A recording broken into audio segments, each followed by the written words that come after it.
Did Iran support plan for attack on Israel? Questions about the involvement of Israel's arch-enemy Iran are already being asked in the wake of the deadly assault by Hamas on Israeli communities around the Gaza Strip. A report in the Wall Street Journal quotes unnamed members of Hamas and the Lebanese guerrilla movement Hezbollah as saying that Iran gave the go-ahead for the attack a week ago. But a senior defense official in Washington later said that the U.S. had no information at this time to corroborate specific allegations of an Iranian role in the attacks. Regardless, the stakes on the truth of this are high. If it emerged that Iran was behind the attacks, it could widen the conflict into a regional confrontation. So while Iran's leaders have celebrated and praised the attacks, they have been quick to deny involvement. The accusations linked to an Iranian role are based on political reasons, Iran's foreign ministry said. Iran did not intervene in the decision-making of other countries, a spokesman added. But none of this means Iran wasn't involved. The U.S. says it had, not yet, seen evidence Iran was behind the attacks.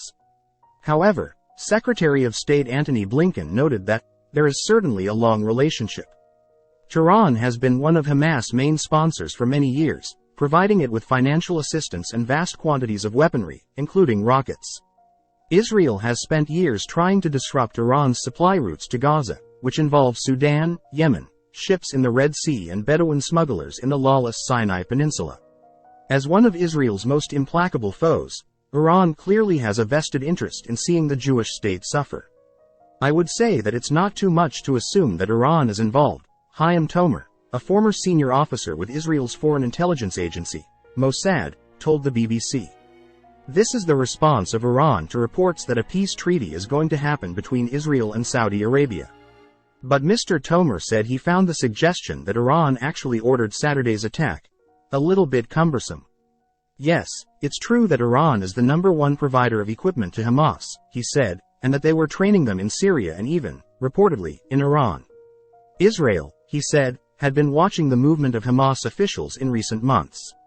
We have seen people like Salah al-Aruri and other Hamas leaders flying back and forth between Lebanon and Iran, holding meetings, including with Khamenei himself.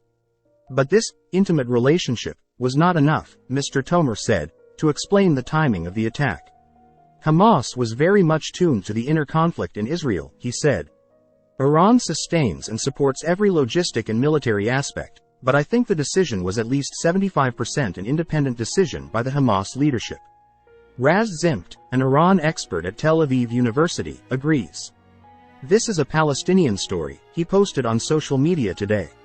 According to the Wall Street Journal, Iran gave the green light for the attack at a meeting in Beirut last Monday. Unnamed Hamas and Hezbollah sources told the newspaper that officers from Iran's Islamic Revolutionary Guard Corps had worked alongside Hamas since August to put together Saturday's complex air, land and sea operation. Videos of the Hamas attack pointed to a level of sophistication far beyond the organization's mostly crude attempts in the past to breach Israel's security fence surrounding the Gaza Strip.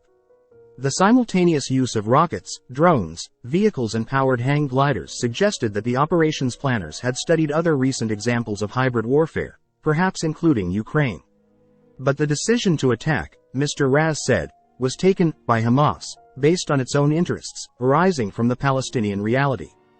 Did Hamas use Iranian aid? Definitely, yes. Did Iran have an interest in this action? Yes. Does Hamas need Iranian permission to operate? No. Hamas has been developing its elite units for several years, says Chaim Tomer, the former Mossad official. But still they performed above their former level, he said. Israeli officials are now looking north and south as they figure out what happens next and whether Iran's involvement could become more overt. Iran's Lebanese ally, Hezbollah, has already launched 2 small-scale attacks into the Israel-occupied Golan Heights. The Israeli military says it has used helicopters to hit targets inside Lebanon. The Hamas operation is a reality-changing event in the Middle East that may oblige Iran to move from the phase of ongoing support and coordination to a more direct involvement, especially if the Israeli response poses a significant challenge to Hamas, Mr. Raz said.